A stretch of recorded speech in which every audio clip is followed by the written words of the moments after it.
Xwazil vê bêjim li demê ku îro herkes dizane li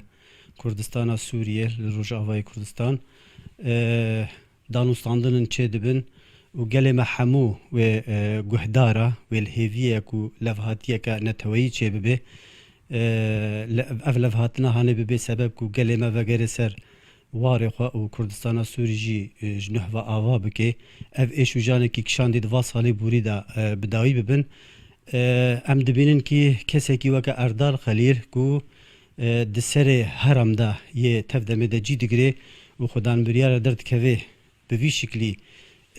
leşkerê roj wekû pêşmergê Rojava kî tê nasîn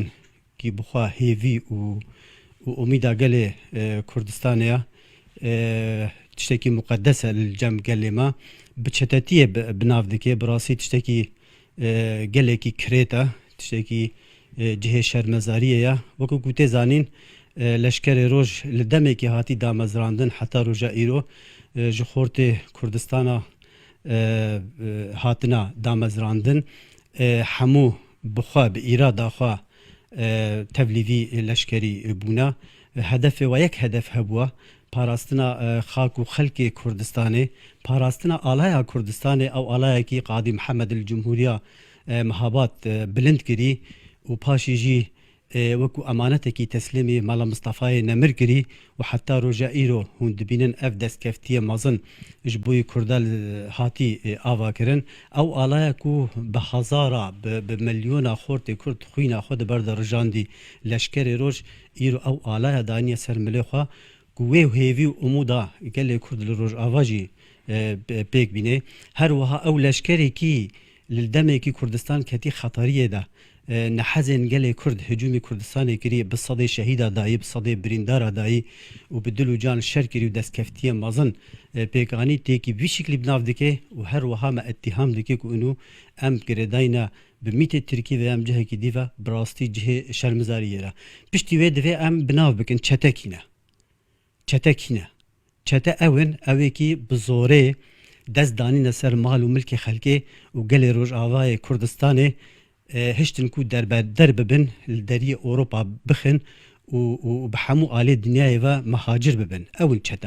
çete ewin evekî çûn zarokê 14-15 salî bi zorê ji malê wa derxistin ji cihekî biçin bihêlin ku biçin di qutabxana da bixwînin bibne xwendevanên mezin û xizmeta milletê xwe bikin çek û sîlah dane milê wana û mejiyê wa şuştin û wa perwerde dikin li ser esasê kuştinê û li ser esasê tinebûnê çete ewin evê ku li demê gelê me li ber xwe dida ji bo rêzgarkirina xaka Kurdistanê li demê Daeş hatî ji bo yekî wa dûr bixin wekû şingala birîndar wext ewin evê ku çûn girtin ser mal û milkê wa û dizîn û birin Kurdistana Sûrî û deverê dîtir birin firotin ewin çete ewin evekî nehiştin ku siyasetmedarê me bi îrada xwe li Rojavayê Kurdistanê bi şiklekî pê bawer dibin siyasetê dimeşînin ewin çete nehiştin ku bikin çete ewin evê ku bi şev nîvê şevê çûn mektebê partiyên siyasî û her wiha malê Kurda şewitandin çete ewin evê ku ew alaya Kurdistanê ku pêşmerge xwe ji bo wî gorî kirî ku çûn li şareê bajarokê wekî girkê legê û li şareê Qamişlo û deverê dîtir bi avê de reşandin û şewitandin bi rastî jî çete ewin evê ku îro şertê jiyanê li xelkê me yê Rojava teng kirine ew jî kîne ew jî ew kesin evekî yê weke Erdal Xelîl wa bi rêve dibin û yê weke Erdal Xelîl wana tewcîhat û telîmata didine we û bi vî şiklî bi vana vê hanê dixwazin ku simeta me bişewihînin û va bikaranînê xwe dibin de bidine veşartin ew çetene û gelê me vêna baş dizane gelê me vêna baş dişopîne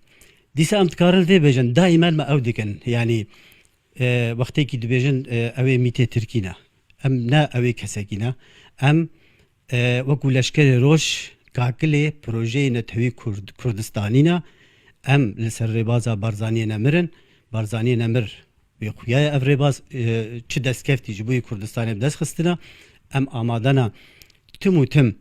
ku divê şopê de bimeşin her wiha leşkerekî naskirî ne heta bi quwatê tehalûfê